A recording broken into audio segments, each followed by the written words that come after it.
샬롬. 오늘도 우리 주의 은총이 여러분의 삶에 충만하시기를 진심으로 축복합니다. 오늘 우리에게 주시는 하나님의 말씀은 누가복음 9장 1절로 6절의 말씀입니다. 예수께서 12제자를 불러 모으사 모든 귀신을 제어하며 병을 고치는 능력과 권위를 주시고 하나님의 나라를 전파하며 앓는 자를 고치게 하려고 내보내시며 이르시되 여행을 위하여 아무것도 가지지 말라.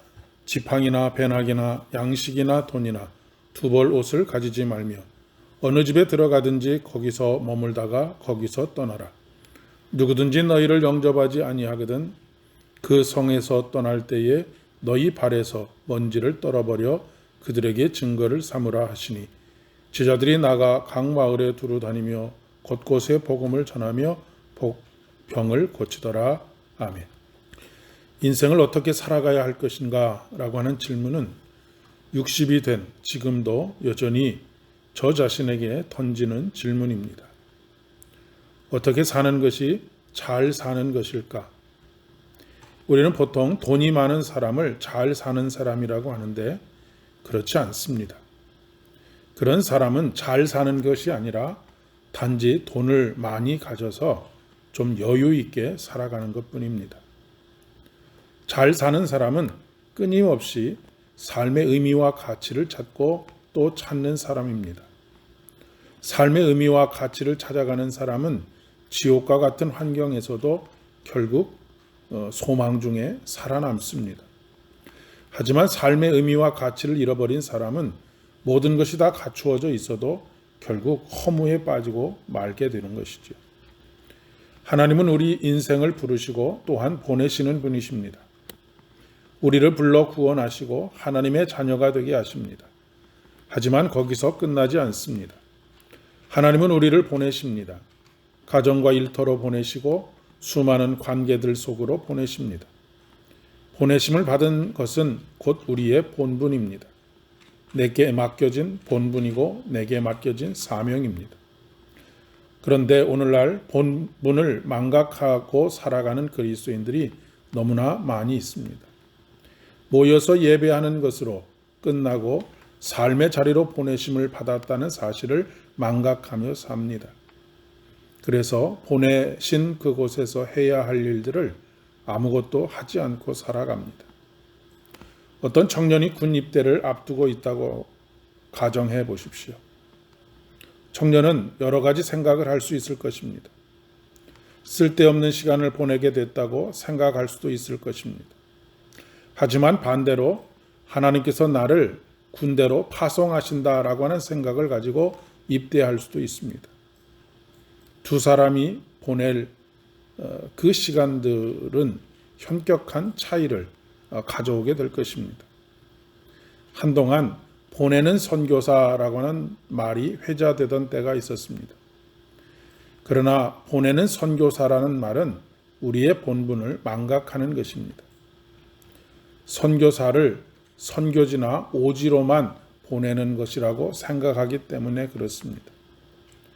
우리 한 사람 한 사람이 가정과 일터와 마을과 관계 속으로 보내심을 받은 선교사입니다.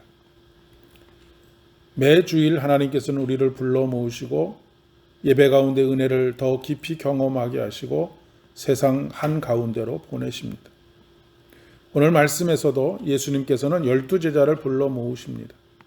그리고 하나님의 나라를 전파하며 앓는 자를 고치라고 하는 그런 사명을, 그런 본분을 그들에게 부여하십니다. 우리들이 바로 오늘날 그들입니다. 하나님께서 가정으로, 일터로, 마을과 여러 관계들 속으로 보내십니다. 그리고 그 이유는 말씀에 있는 그대로 첫째는 하나님의 나라를 전파하라고 하는 것입니다. 두 번째는 앓는 자를 고치는 것입니다. 이것은 단지 육신의 질병을 고치는 것이라고 한정할 필요는 없겠습니다.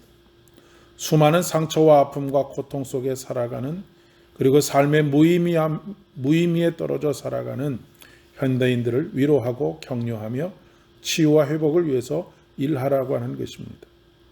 이것이 오늘 우리의 본분입니다. 그런데 과연 우리는 이 본분을 우리를 보내신 바로 그곳에서 얼마나 감당하고 있는지 되새겨 볼 필요가 있겠습니다. 어찌 보면 우리는 날마다 본분을 망각하고 살아가고 있는지도 모르겠습니다. 본분을 망각하면 삶이 무의미해지고 무기력해지게 되어져 있습니다. 보내심을 받은 사람에게 가져야 할 것과 가지지 말아야 할 것이 있습니다. 가져야 할 것은 모든 귀신을 제어하며 병을 고치는 능력과 권위입니다. 귀신을 제어한다라고 하는 것은 우리가 귀신과 싸워야 한다라고 하는 의미이기보다는 그 귀신을 제어하는 하나님의 권위를 선포하고 통치를 선포하고 그분의 다스리심을 고백하는 것입니다. 그리고 가지지 말아야 할 것은 지팡이나 배낭이나 양식이나 돈이나 두 벌 옷을 가지지 말라고 하십니다. 이 말은 물질을 의지하지 말고 하나님을 의지하라라고 하는 의미입니다. 오늘도 보내심을 받은 사람으로서 자기 정체성을 가지고 살아가시기를 바랍니다. 그리고 하나님께서 주시는 권세로 당당히 세상과 맞서 싸워 승리하시는 복된 하루 되실 수 있기를 진심으로 축복합니다. 기도하겠습니다. 하나님, 오늘도 우리를 불러 모으셨다가 각자 우리의 삶의 자리로 다시 보내주시니 감사드립니다. 보내신 그곳에서 본분을 망각하지 않고 그 본분을 온전히 잘 감당하는 우리 모두가 되어줄 수 있도록 은혜를 더하여 주시옵소서. 예수님의 이름으로 기도합니다. 오늘 육신의 쉼 가운데 내일 거룩한 주일을 준비하실 수 있기를 바랍니다.